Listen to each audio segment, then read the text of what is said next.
오늘 이 이야기는 이렇게 시작이 됩니다. 그 땅에 기근이 들었으므로 아브라함이 애굽에 거류하려고 그리로 내려갔으니 이는 그 땅에 기근이 심하였음이니라. 앞구절인 12장 1절과 4절 말씀도 읽어드리죠. 여호와께서 아브라함에게 이르시되 너는 너의 고향과 친척과 아버지의 집을 떠나 내가 내게 보여줄 땅으로 가라. 이 아브라함이 여호와의 말씀을 따라갔고, 이 말씀에 의하면 아브라함은 자신의 의지나 선택이 아닌 하나님의 말씀을 따라 가나안 땅에 이르게 되었습니다. 그런데 그 땅에 이른 후 시간이 얼마나 흘렀는지는 모르지만 아브라함이 처음으로 경험하게 되었던 굵직한 사건은 기근이었습니다.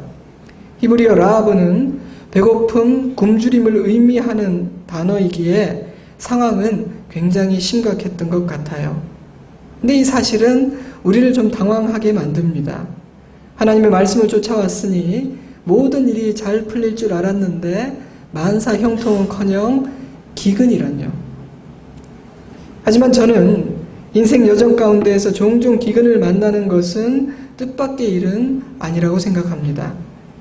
물론 저는 우리 모두의 삶에 큰 어려움이 없기를 기도합니다. 하나님, 저분에게 고난을 주셔서라도 깨닫게 가르쳐 주시기를 원합니다. 저는 이렇게 기도하지 않아요. 안심하시기 바랍니다.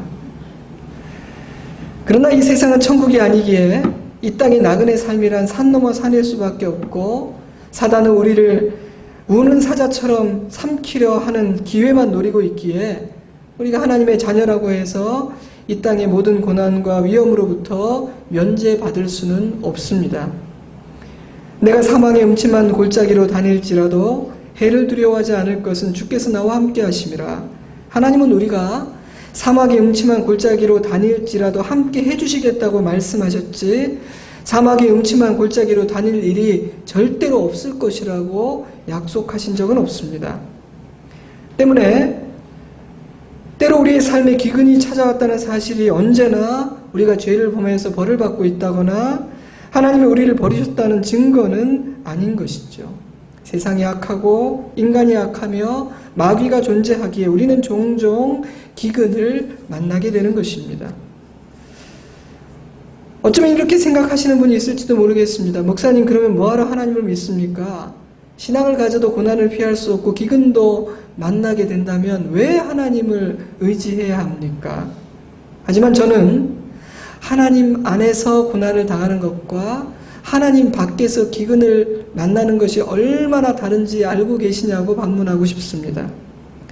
육신을 입고 이 땅에서 사는 한 그 누구도 이 땅의 고통과 슬픔, 근심 걱정과 인생의 무거운 짐으로부터 자유로울 수는 없는 것인데, 그러한 인생 여정 가운데 언제나 믿고 의지할 수 있는 하나님이 계신 것과 계시지 않는 것이 얼마나 다른지 경험해 보셨느냐고 묻고 싶습니다.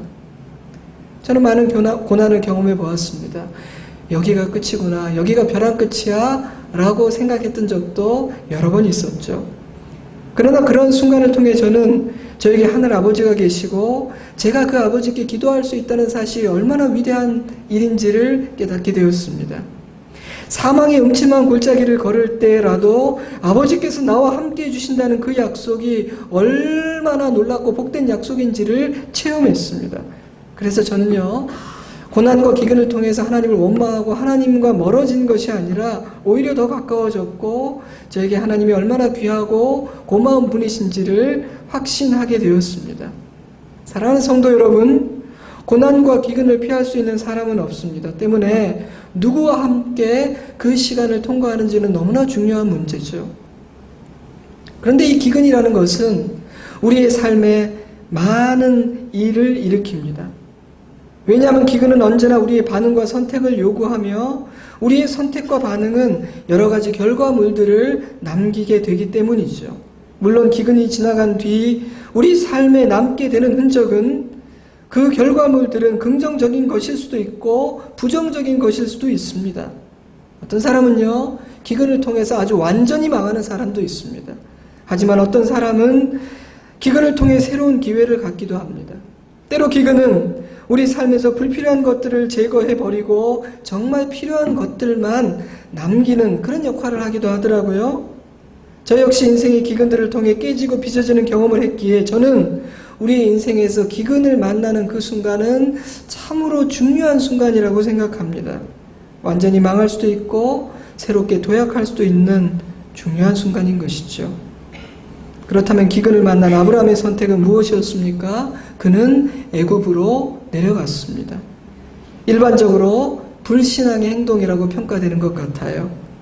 하나님의 약속을 받은 지 얼마나 되었다고 약속의 땅을 그리 쉽게 떠났느냐는 것이죠. 위기를 만난 아브라함이 하나님의 은혜에 의존하는 삶을 버리고 인간적인 방법으로 자신의 생존을 유지하려고 했다는 것입니다. 동의합니다.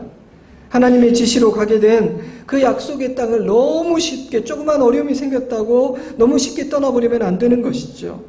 그래서 우리에게는 아쉽다, 다른 선택은 없었을까 이런 생각이 있죠. 하지만 저는 솔직히 애굽으로 내려간 아브라함의 행동을 이해합니다. 이해가 돼요. 극심한 흉년을 만난 한 가정의 가장이 가족의 생존을 위해서 양식이 있는 애굽으로 내려간 것이 그렇게까지 비난을 받을 행동일까요? 악한 길만 아니라면 우리는 우리가 할 수 있는 최선을 다해 보아야 하는 것 아닙니까?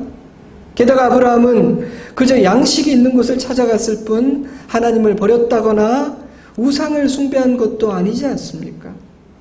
오늘 본문 안에도 이러한 저의 생각을 뒷받침해주는 몇 가지 단서가 있어요. 그 땅에 기근이 들었으므로 아브라함이 애굽에 거류하려고 그리로 내려갔으니 이는 그 땅에 기근이 심하였습니다. 굳이 그럴 필요가 없을 것 같은데 10절은 앞과 뒤에 기근이 있었다는 똑같은 표현을 두 번이나 반복하고 있죠. 저는 마치 하나님께서 아브라함을 변호해주고 계시는 것 같다는 느낌이 들었습니다. 저는 이런 느낌을 받았어요. 얘들아, 아브라함한테 너무 그러지 마. 진짜 기근이 심했어. 어려웠다니까. 게다가 창세기는 애굽으로 내려간 아브라함의 행동에 대해 잘했다 잘못했다 아무런 평가가 없이 그저 있었던 사실만을 서술하고 있을 뿐입니다. 하나님이 등장하고 행동하기는 하시지만 바로와 그 집에 큰 재앙을 내리셨다는 기록뿐이죠. 만약 애굽으로 내려간 아브라함의 선택이 큰 불신앙의 행동이요 잘못된 것이었다면 그래도 한마디 하지 않으셨을까요? 10절 말씀에 있는 거류하려고라는 표현도 주목해야 됩니다. 표준 세번역 성경은 이렇게 번역했어요.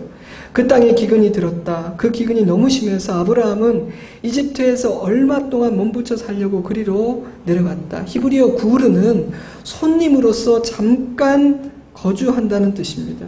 어떤 장소에 머무르되 일시적으로 잠깐 거주하는 것을 뜻해요. 그러니 아브라함은 애굽에서 영원히 살려고 내려간 것이 아니라 잠시 머무르려고, 비를 피하려고 갔던 것뿐입니다. 가족을 굶길 수는 없잖아요. 제가 아는 하나님은 야박한 분이 아니십니다. 물론 우리 안에 티끌만한 불순종과 불신앙이 없기를 바라는 순간도 있습니다. 그런 순간 우리는 하나님 앞에서 철저히 회개하고 깨끗하게 하고 온전히 순종해야 합니다. 하지만 하나님은 항상 날마다 매 순간 숨도 쉬지 못할 정도로 높은 기준을 들이대시면서 우리를 몰아붙이시는 그런 분이 아니십니다. 만약 하나님이 날마다 매 순간마다 그런 절대적인 기준으로 우리를 대하신다면 우리는 죽을 거예요. 그분의 높은 기준으로 잔소리하기 시작하시면 우리는 그 하나님의 말씀을 감당하기 어려울 겁니다. 그러나 제가 아는 하나님은 자비롭고 유연하십니다. 인간들보다 훨씬 더 넉넉하고 이해심이 많으신 아버지십니다. 율법이 아니라 은혜로 우리를 구원하시고 율법이 아닌 은혜로 우리를 인도하십니다. 때문에 저는 그런 하나님이 너무나 심한 기근이 들어 양식 있는 애굽으로 잠시 피신했다고 해서 그것을 엄청난 불신앙으로 여기시고 두고두고 마음에 품고 책망하실 것 같지는 않아요. 오히려 살 길을 찾아 나서는 자기 아들 아브라함이 참 불쌍했을 것 같아요. 어쩌면 이렇게 말씀하셨을지도 모릅니다. 고생이 정말 많구나. 내 백성이지만 이 땅에 사는 게 힘들지. 하지만 조금만 참아. 내 나라에 오게 되면 이제 수고는 끝이야. 만약 이 일이 절대로 해서는 안 되는 일이었다면 하나님께서는 어떤 방법으로든 막지 않으셨을까라는 생각도 들어요. 만약 하나님께서 가지 말라고 하셨는데도 갔다면 그것은 정말 큰 불순종입니다. 막으시면 하지 말아야 됩니다. 찜찜하면 안 가야 되는 것이죠. 근데 하나님께서 막으셨다는 기록도 없네요. 이삭과 비교를 해볼까요? 창세기 26장 1절 아브라함 때 첫 흉년이 들었더니 그 땅에 또 흉년이 들매 이삭이 그랄로 내려가서 블레셋 왕 아비멜렉에게 이르렀더니 여호와께서 이삭에게 나타나 이르시되 애굽으로 내려가지 말고 내가 내게 지시하는 땅에 거주하라. 하나님은 이삭에게 가지 말라고 하셨어요. 그리고 여기로 가라고 가르쳐 주셨습니다. 근데 아브라함에게는 그런 말씀이 없었던 것을 보면 그냥 그 일을 허용하신 것이 아닌가라는 짐작도 해봅니다. 이런 묵상들을 하다가 저는 문득 이러한 아브라함의 삶은 이 땅에서 살아가야 하는 하나님의 백성들의 현실을 있는 그대로 보여주고 있는 것이 아닌가 하는 생각이 들었습니다. 왜냐하면 제가 생각할 때 우리가 살고 있는 이 땅의 삶은요, 약속의 땅의 삶이라기보다는 애굽에서 살아가는 아브라함의 삶과 더 닮아 있지 않습니까? 그러니 저와 여러분은 하나님의 백성이면서도 잠시 애굽 땅에 거주하고 있는 아브라함과 비슷한 처지인지도 모르겠습니다. 언젠가는 본향으로 돌아가야겠지만 지금은 애굽 땅에서 살아야 하는 아브라함과 우리는 많이 닮아 있다는 생각이 들었어요. 때문에 저는 이 말씀을 묵상하면서 무슨 일이 있더라도 약속의 땅을 떠나서는 안 된다. 하나님의 백성들이 머물러야 하는 곳은 애굽이 아니라 약속의 땅이다 라는 말이 맞기는 하지만 그 하나의 묵상만으로 이 본문을 덮어버리기에는 조금 아쉽다는 생각이 들었습니다. 자, 그렇다면 이 이야기를 통해서 우리가 마음에 담아야 될 또 다른 교훈들이 있다면 어떤 것일까요? 저는 먼저 아브라함이 하나님께 묻지 않았다는 사실을 주목해야 한다고 생각했습니다. 참 의아한 부분이에요. 하나님이 오라 해서 이 땅에 왔는데 큰 기근이 들어서 이 땅에서는 정말 살 길이 보이지가 않습니다. 근데 듣자 하니 애굽에는 양식이 많이 있다고 합니다. 아버지 어떻게 해야 됩니까? 하나님 양식이 있다 해서 막상 애굽에 오고 보니 누군가가 내 안에 살해를 취하려고 저를 죽일 수도 있겠다는 두려운 마음이 갑자기 듭니다. 아버지 어떻게 하면 좋겠습니까? 왜 아브라함은 이 중요한 순간에 하나님께 묻지 않았을까요? 이상하게도 이 이야기에는 하나님과 아브라함의 대화가 전혀 보이지를 않습니다. 저같이 작은 믿음을 가진 자도 자그마한 일만 생겨도 하나님께 묻고 하나님의 뜻을 구합니다. 그 뜻을 알기 전까지는 한 발자국도 움직이지 않으려 하고 말씀하시면 어디든지 가려고 하는 마음도 있습니다. 그런데 그토록 극심한 기근을 만났던 아브라함은 하나님께 물었다는 기록이 없습니다. 아브라함은 하나님의 말씀을 직접 듣고 길을 떠났던 경험을 가진 사람이었습니다. 그런데 그는 왜 하나님께 묻지 않았을까요?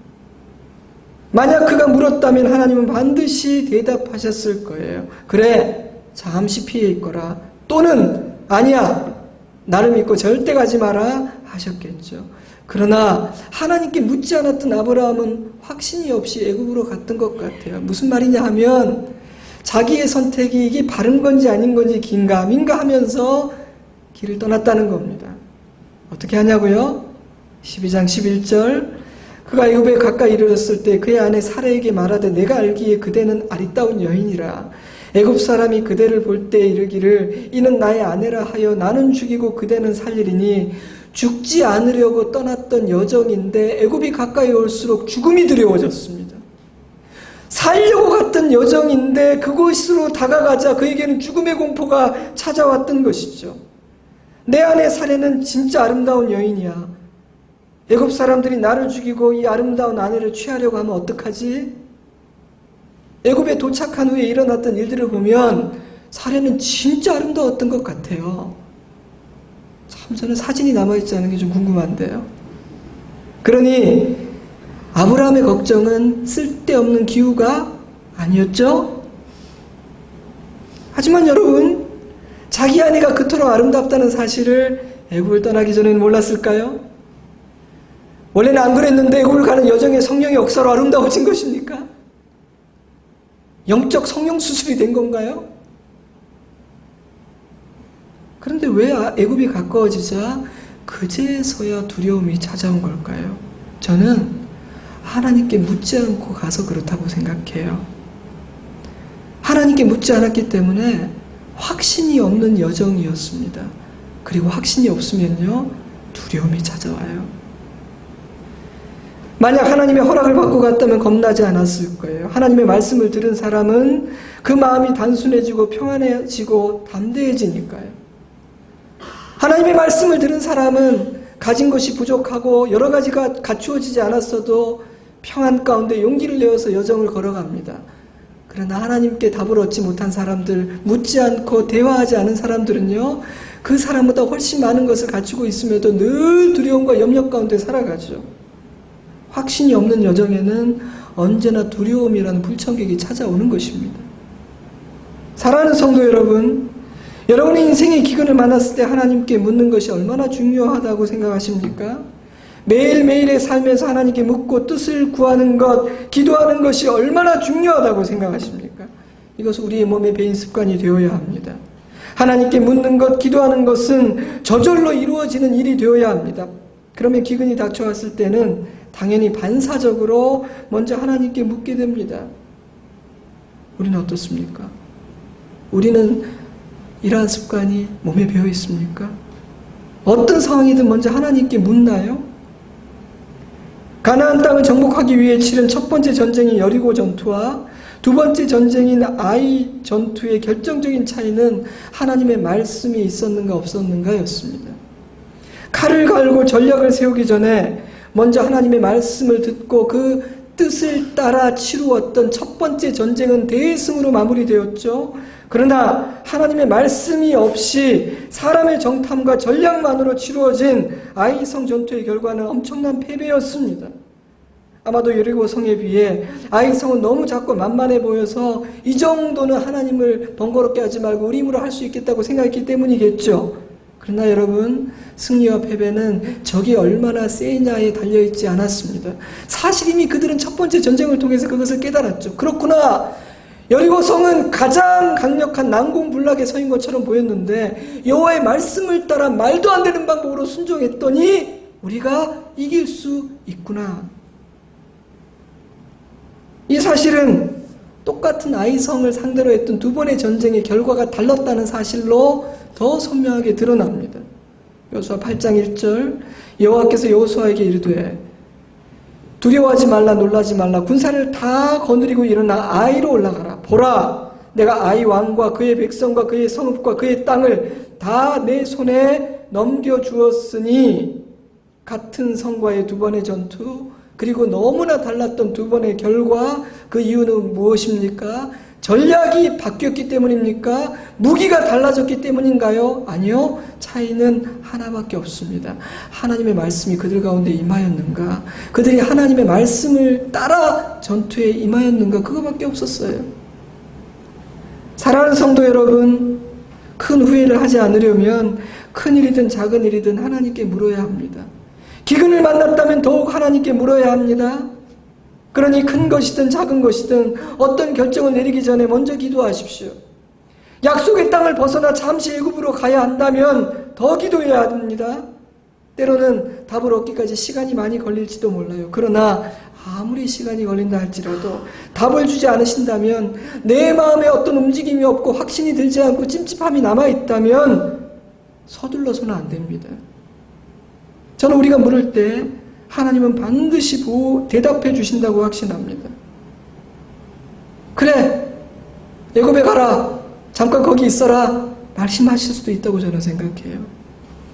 여러분, 모세를 보호하고 양육하신 곳은요, 약속의 땅이 아니라 바로의 궁이었어요. 저는 약속의 땅을 장소적인 개념으로만 이해하지 않습니다. 하나님이 함께 하시는 곳이 약속의 땅이 아닐까요? 때문에 저는 하나님의 말씀을 듣고 답을 얻어가는 곳은 어디든 약속의 땅이 된다고 믿습니다. 심지어 애굽이라 할지라도요. 때문에 저는 야곱이 애굽으로 갔다는 사실보다 하나님께 묻지 않고 갔다는 사실에 더 큰 아쉬움이 남아요. 그는 너무나 중요한 결정을 하나님 없이, 하나님과 상의하지 않고 가버린 거니까요. 어떤 사람은 하나님께서 자신이 원하는 것과는 다른 대답을 하실까봐 그것이 겁나서 묻지 않는 사람도 있더라고요. 저는 그런 일을 볼 때마다 이렇게 생각합니다.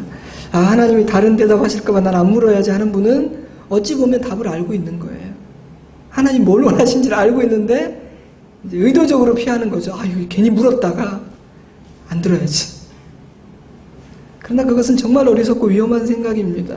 여러분의 자녀가 어리석고 위험한 결정을 하려고 하는데 부모와 상의하면 분명히 반대하고 안 도와줄 것 같으니까 일단 저지르고 나서 엄마, 아빠, 사실 내가 어제 이런 결정을 했어 라고 말한다면 여러분의 속은 어떨까요? 오래전에 한 후배가 찾아와서 자기가 이런 결정을 내렸다고, 참 중요한 결정을 내려놓으라고 저에게 고백하고 기도를 부탁했습니다. 근데 그 후배가 내린 결정은 부족하고 어리석은 제가 보기에도 조금은 걱정이 되는 그런 결정이었어요. 그런데 미리 이야기하면 말릴 것 같고 계속 이야기하지 않으면 찝찝하기 때문에 어찌할 수 없는 모든 상황을 만든 다음에 이렇게 했다라고 얘기를 한 것이죠. 이미 결정이 다 내려졌기 때문에 저는 토달 건 없으니까 진심으로 그를 위해 기도하고 하나님께 선하게 인도해 주시기를 바랬습니다. 하지만 자신을 사랑해주는 주변의 사람들과 상의했더라면, 같이 기도했다면 어땠을까 하는 아쉬움은 남았어요. 사랑하는 성도 여러분, 날마다 그리고 중요한 순간마다 여러분을 사랑하신 하나님께 물어보십시오. 가장 지혜로우시고 선하시고 신실하신 아버지께 물어보십시오. 절대 혼자 결정하지 마십시오. 저와 여러분은 지혜롭지 못합니다. 심지어 어리석고 악하기까지 합니다. 중요한 결정이라면, 무엇인가 찜찜하다면 더 아버지와 상의해야 합니다. 우리를 사랑하시는 하나님은 우리의 마음을 움직여주시고 선하고 바른 길로 인도해 주실 거예요. 때문에 하나님께 묻고 기도하고 말씀을 듣고 나서야 말하고 행동하고 선택하고 움직이는 습관이 아직 우리의 몸에 배어있지 않다면 반드시 그런 습관을 만들어야 합니다. 몸을 쳐서라도 훈련시켜야 합니다. 그것이 안전합니다. 왜냐하면 묻지 않고 확신 없이 걷는 길에는 반드시 두려움이 찾아오고 우리는 우리가 원하지 않는 실패와 아픔을 경험하게 될 것이기 때문입니다. 때문에 하나님은 사랑하는 자녀들이 겪지 않을 수 있는, 그리고 겪지 않아도 되는 쓸데없는 아픔과 시행착오를 경험하지 않기를 바라십니다. 그래서 우리가 우리 믿음의 선배들이 걸어갔던 길, 그들의 성공과 실패를 통해서 배울 수 있기를 바라십니다. 왜 그런지 아세요? 말씀을 통해 배우지 못한 사람은요, 아픔을 통해서 배우게 되더라고요. 말씀을 통해서 배우지 못하면요, 경험을 통해서 배우게 되더라고요. 근데 그것은 아파요. 그래서 저는 말씀을 듣고 깨닫는 자는 지혜로운 자라는 생각을 합니다. 제가 그런 사람이 되기를 바라고요. 둘째로 우리는 아브라함이 애굽에 이른 후에 하나님의 약속을 받은 자녀답게 행동하지 못했다는 사실을 주목하게 됩니다. 그가 애굽 땅에 이르러서 했던 첫 번째 행동은 거짓말이었습니다. 물론 그의 아내 사레는 그의 이복 누이인 것은 사실이지만 지금은 아브라함의 아내가 되었죠. 그러니 이것은 마치 결혼 전에 친구였지만 지금은 혼인해서 아내가 되었는데 사람들 앞에 아내라고 말하지 않고 내 친구야 이렇게 말하는 거하고 똑같아요. 그런데 아브라함이 애굽 땅에 가서 했던 첫 번째 행동이 거짓말이었어요. 아브라함에게는 하나님의 약속을 받은 백성답게 사는 것을 위협하는 두 가지 요소가 있었죠. 하나는 기근이고 하나는 애굽입니다. 기근은 인생의 위기요 고난이죠. 우리는 종종 우리의 생존을 위협하는 기근 앞에서 하나님 백성으로 살아가는 삶의 위협을 받게 됩니다.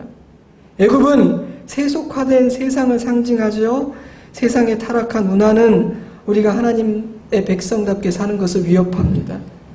아브라함은 애굽의 문화와 힘 앞에 굴복하고 말았어요. 사랑하는 성도 여러분, 만약 저와 여러분이 기근을 만나 잠시 애굽에 피신해야 한다면 우리는 더 깨어 있어야 합니다.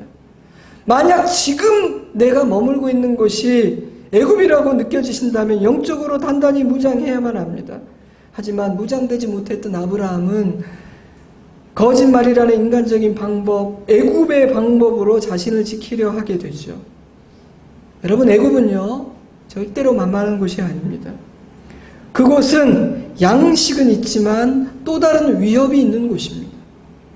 그러므로 양식이 필요해서 잠시 애굽으로 가야 한다면 마음의 준비를 단단히 하고 가야 합니다. 저는 애굽에서 하나님의 백성으로 사는 것이 이게 참 어렵고 힘겨운 일이라고 늘 생각해요. 그래서 저는 많은 영성가들이 세상을 등지고 사막이나 숲이나 산이나 수도원으로 들어간 것을 저는 진짜 거의 100% 이해가 됩니다. 속세를 떠난 게 이해가 돼요. 자신의 신앙과 가치관을 지키기 위해서 저기 구석진 데 들어가서 공동체를 만들고 자기들끼리 살고 막 홈스쿨링하고 그런 분들을 저는 이해가 됩니다. 물론 우리의 눈으로 볼 때는 와, 이 세상에 좋은 거 다 포기하고 어려운 결정을 했구나 싶을 수도 있지만 제가 볼 땐 그분들 오히려 더 쉬운 길을 택했는지도 몰라요. 세상을 떠나 세상의 시끄러운 소리로부터 나를 격리시키고 멀어져 버리면 어쩌면 오히려 마음의 평화를 누리고 하나님만을 바라보고 의지하면서 살아갈 수 있을지도 모르겠어요. 그래서 저는 요즘 점점 그런 분들이 이해가 돼서 걱정은 마세요. 제가 뭐 수도원 들어갈 마음을 지금 갖고 있는 건 아닌데 참 그 결정이 이해가 된다. 참 굉장한 용기를 내서 결정을 했구나. 이해가 된다. 이런 생각이 저는 들어요. 사실은요. 애굽을 떠나 산속에서 사는 것보다 애굽 땅 한가운데에서 하나님의 백성으로 사는 것이 훨씬 더 어려운 일입니다.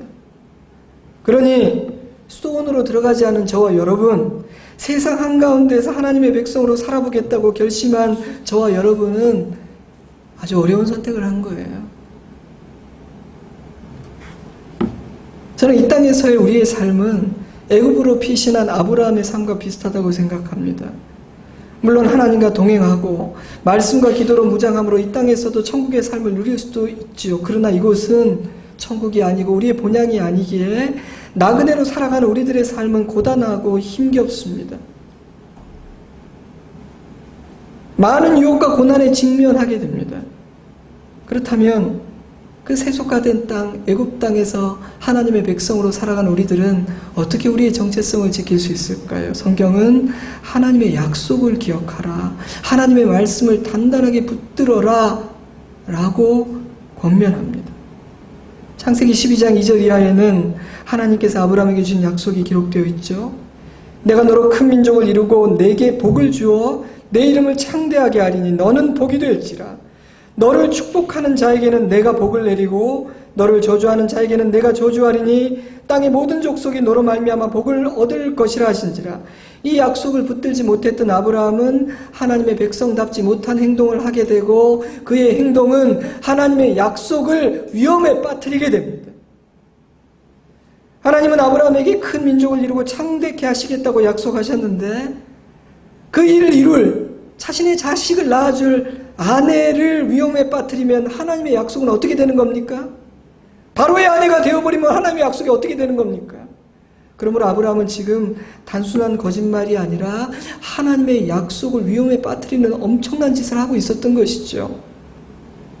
만약 아브라함이 하나님께서 주신 약속을 기억했다면 하나님께 물었을 것입니다. 주님, 살기 위해 애굽에 배신 왔는데 이곳에 와보니 막상 와보니 저 아내가 위험할 수 있겠다는 생각이 듭니다. 제가 어리석어서 그 생각을 못했어요. 아버지, 어떡하죠? 어떻게 해야 되죠? 하지만 아브라함은 묻지 않았고 아내를 위험에 빠뜨렸습니다. 만약 하나님이 극적으로 개입하지 않았다면 그는 아내를 잃었을 거예요. 왜 그랬는가? 하나님의 약속을 붙들지 못했기 때문에, 하나님의 약속을 단단히 붙잡지 못했기 때문입니다. 그 결과는 무엇일까요?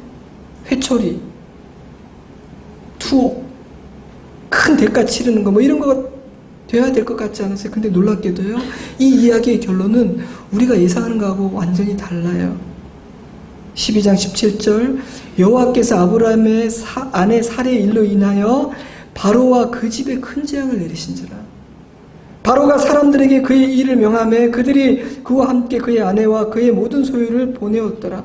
사고는 아브라함이 쳤는데 바로가 벌을 받았어요. 혼인해야 할 사람 아브라함은 오히려 하나님의 보호를 받았죠. 안전하게 떠났습니다. 자, 이런 결론이 무엇을 의미할까요? 하나님의 백성은 막 살아도 되는구나. 거짓말하고 악을 행해도 하나님의 보호를 받을 수 있구나. 할렐루야, 주를 찬양하라, 이겁니까? 아니죠. 이러한 결론은 하나님은 자신의 약속에 신실하신 분이라는 것을 우리에게 말하고 있습니다. 인간의 죄와 실수가 하나님의 뜻과 계획을 결코 어긋나게 할 수 없다는 것입니다. 우리의 삶은 우리의 믿음과 순종과 선행과 수고와 잔머리로 세워지는 것이 아니라 오직 하나님의 신실하심과 은혜와 자비로만 세워질 수 있다고 말하고 있습니다. 그러므로 우리는 하나님 앞에 겸손해야 하고 무릎 꿇어야 하고 두 손을 들어야 합니다. 이러한 결론은 신실하신 하나님 앞에 감사라고 말하고 있을 뿐만 아니라 그 하나님을 두려워하고 경외해야 한다고 우리에게 말하고 있습니다. 내가 너로 큰 민족을 이루고 내게 복을 주어 내 이름을 창대하게 하리니 너를 축복하는 자에게는 내가 복을 내리고 너를 저주하는 자에게는 내가 저주하리니. 지금 하나님은 아브라함에게 주셨던 이 약속을 지키고 계신 거예요. 아브라함의 후손을 창대하게 하기 위해서 사라를 보호하시고 이 약속을 지키기 위해서 아브라함을 위협하는 바로를 치고 계신 것입니다. 하나님은 자신의 언약과 자신이 뱉은 말에 신실하신 하나님이시니까요. 때문에 하나님이 이루고자 하시는 그 일을 바로가 막을 수 없습니다. 아브라함의 어리석음과 불신앙과 죄가 막을 수도 없습니다. 이 이야기가 이처럼 뜻밖의 결론으로 마무리되는 이유는 하나님 때문입니다. 물론 성도의 믿음도 중요하지만 이 이야기에서 아브라함의 믿음은 조금 더 보이지 않습니다. 어느 부분에 아브라함의 믿음이나 순종이 보이십니까? 오직 하나님의 신실하심과 자비하심만이 보일 뿐입니다. 만약 하나님께서 너 그거밖에 안 되는 사람이었어? 안 되겠구나 라고 생각하셨다면 바로에 의해 아브라함의 대는 끊어지고 아브라함은 믿음의 조상이 되지 못한 제굽에서 삶을 마감했을 거예요. 그러나 아브라함과 사라는 보호받고 하나님의 약속은 위협받지 않습니다. 아브라함이 잘했기 때문인가요? 아니요. 하나님이 신실하시기 때문입니다. 사랑하는 성도 여러분, 저와 여러분 역시 이러한 하나님의 신실하심과 선하심 안에서 살아가는 주의 자녀요 백성임을 잊지 마시기 바랍니다. 우리도 아브라함처럼 실수하고 죄를 범했지만 망하지 않고 부서지지 않고 이 자리에 이른 이유는 우리가 다른 사람들보다 잘 살았기 때문이 아니라 우리가 하나님의 신실하심과 자비하심 안에서 살아왔기 때문입니다. 우리는 어리석고 부족하지만 우리를 통해 이루고자 하신 하나님의 선하신 뜻이 단 하나도 남김없이 다 이루어지고 성취되리라는 소망을 가질 수 있는 이유도 동일합니다. 세상은 어그러지고 악이 이기는 것 같지만 그렇지 않을 것이다. 하나님은 이 땅에 임하셔서 모든 것들을 바로잡고 고치시고 그 뜻대로 당신의 나라를 만드실 것이다 라고 믿을 수 있는 이유도 우리의 신실함과 우리의 선행이 아니라 아버지의 신실하심 때문에 믿을 수 있는 겁니다. 그런데 그 은혜를 아는 사람은 함부로 살 수가 없습니다. 왜냐하면 은혜는 우리를 겸손하게 만들고 여호와를 경외하게 만들고 여호와를 의지하게 만들기 때문이죠. 그 누구보다도 헌신했던 바울은 나의 나된 것이 하나님의 은혜라고 고백했죠. 저는 아브라함도 같은 고백을 했을 거라고 생각해요. 이 일을 아브라함이 잊을 수 있겠습니까? 나중에 아브라함이 이 일을 기억하면서 사람들에게 뭐라고 말했을 것 같아요? 야, 내 그때 그 일 기억나지? 막 살아도 되더라고. 거짓말 해도 돼. 하나님 한마디도 안 하시고 보호해 주시고 막 선물도 받아서 나왔다니까. 하나님 자비하시니까 막 살라. 할렐루야. 저는 그랬을 것 같지 않아요. 나는 그 일만 생각하면 부끄럽지. 나의 나된 것은 하나님의 은혜야. 나의 나된 것은 하나님의 은혜야. 이 이야기의 결론은 우리에게 소망이 됩니다. 왜냐하면 저와 여러분도 기근을 만나게 될 것이고 때로는 살기 위해 애굽으로 내려가야 할 것이며 아브라함과 같은 실수를 할 수 있기 때문입니다. 그러나 오늘 우리는 그러한 실수와 실패를 넘어 당신의 약속을 성취하신 신실하신 하나님을 만나게 됩니다. 하나님은 반드시 모든 약속을 이루시고 자기 백성들을 지켜내실 거예요. 하지만 우리는 배우고 성장해야 됩니다. 어른이 되어야 되죠. 하나님께서 다 이루실 테니 나는 대충 살면 되겠구나. 그냥 죄만 짓지 않고 대충 살면 되겠구나.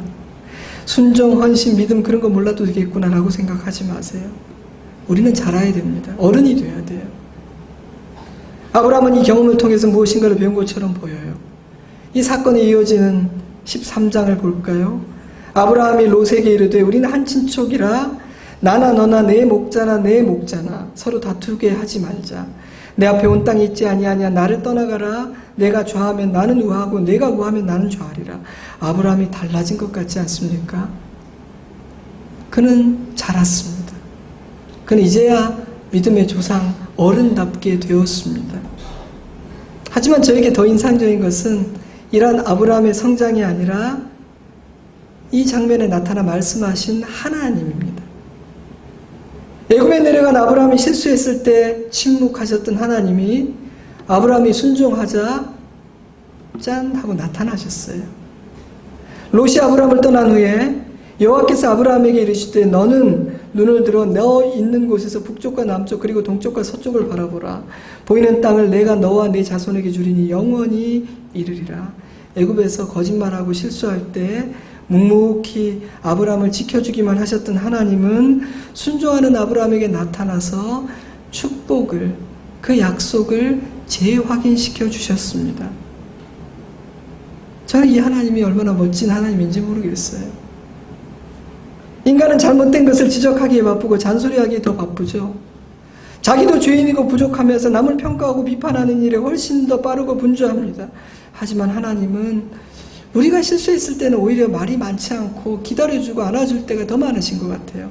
그러나 우리가 작은 것 하나라도 아버지 앞에 바로 서고 기쁘시게 하면 반드시 나타나 말씀해 주시고 격려해 주시더라고요. 저와 여러분이 이 멋진 아버지를 닮았으면 정말 좋겠습니다. 말씀을 맺겠습니다. 하나님께 묻는 우리가 되기를 바랍니다. 기근을 만났다면 더 그래야 됩니다. 하나님께 묻지 않고 움직이지 마세요. 말씀 없이는 절대 움직이지 마십시오. 하나님과 대화하십시오. 말씀과 기도의 사람이 되십시오. 이것이 우리의 몸에 배워야 합니다. 또한 언제 어디서나 하나님의 자녀답게 행동할 수 있기를 소원합시다. 하나님의 자녀답게 사는 것은 참으로 복된 일이지만 쉬운 일은 아니죠. 기근이 우리의 생존을 위협하고 애굽의 세속화와 유혹의 물결이 우리를 공격할 것이기 때문입니다. 때문에 우리는 영적으로 무장해야 됩니다. 그렇지 않으면 아브라함처럼 애굽의 방법, 애굽의 문화로 살아가고 나를 지키려 하는 유혹에 넘어지게 되니까요. 이 시간 우리 모두 사도 베드로의 권면을 마음에 새길 수 있기를 바랍니다. 만물의 마지막이 가까웠으니 그러므로 너희는 정신을 차리고 근신하여 기도하라.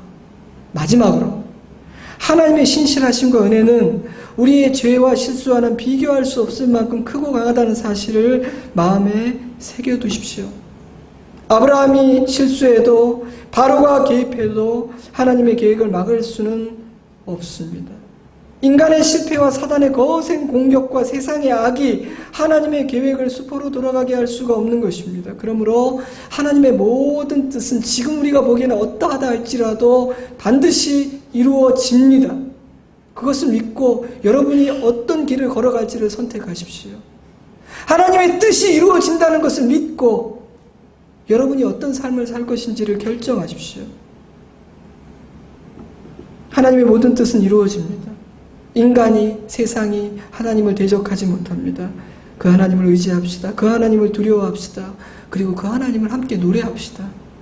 하지만 기왕이면 저와 여러분이 하나님께서 당신의 뜻을 이루시는 그 과정에서 거짓말하는 아브라함이 아니라 순종하는 아브라함이 될 수 있으면 정말 좋겠습니다. 사실 하나님은 아쉬울 것이 없습니다. 우리가 불순종해도 하나님의 뜻은 이루어집니다. 우리가 죄악에 빠져도 아버지의 뜻은 거스를 수 없을 겁니다. 그러나 저는 소원합니다. 기왕이면 그 하나님의 선하신 뜻이, 그 진리가 이루어지는 과정에서 내가 거짓말하는 아브라함이 아니라 순종하는 아브라함이 될 수 있으면 정말 좋겠다. 사랑하는 성도 여러분, 이 땅에 살아가는 사람 중에 기근을 피할 수 있는 사람은 아무도 없습니다. 하지만 기근의 결과는 다릅니다. 기근은 우리를 죽일 수도 있고 새롭게 하고 도약하게 할 수도 있습니다. 그러므로 기근을 만나는 그 순간은 진짜 중요한 순간입니다. 사랑하는 성도 여러분, 여러분은 지금까지 기근을 만났을 때 어떻게 반응하셨습니까? 사랑하는 성도 여러분, 이제부터 기근을 만나면 여러분은 어떻게 반응하기로 마음에 다짐을 하십니까? 기도하겠습니다.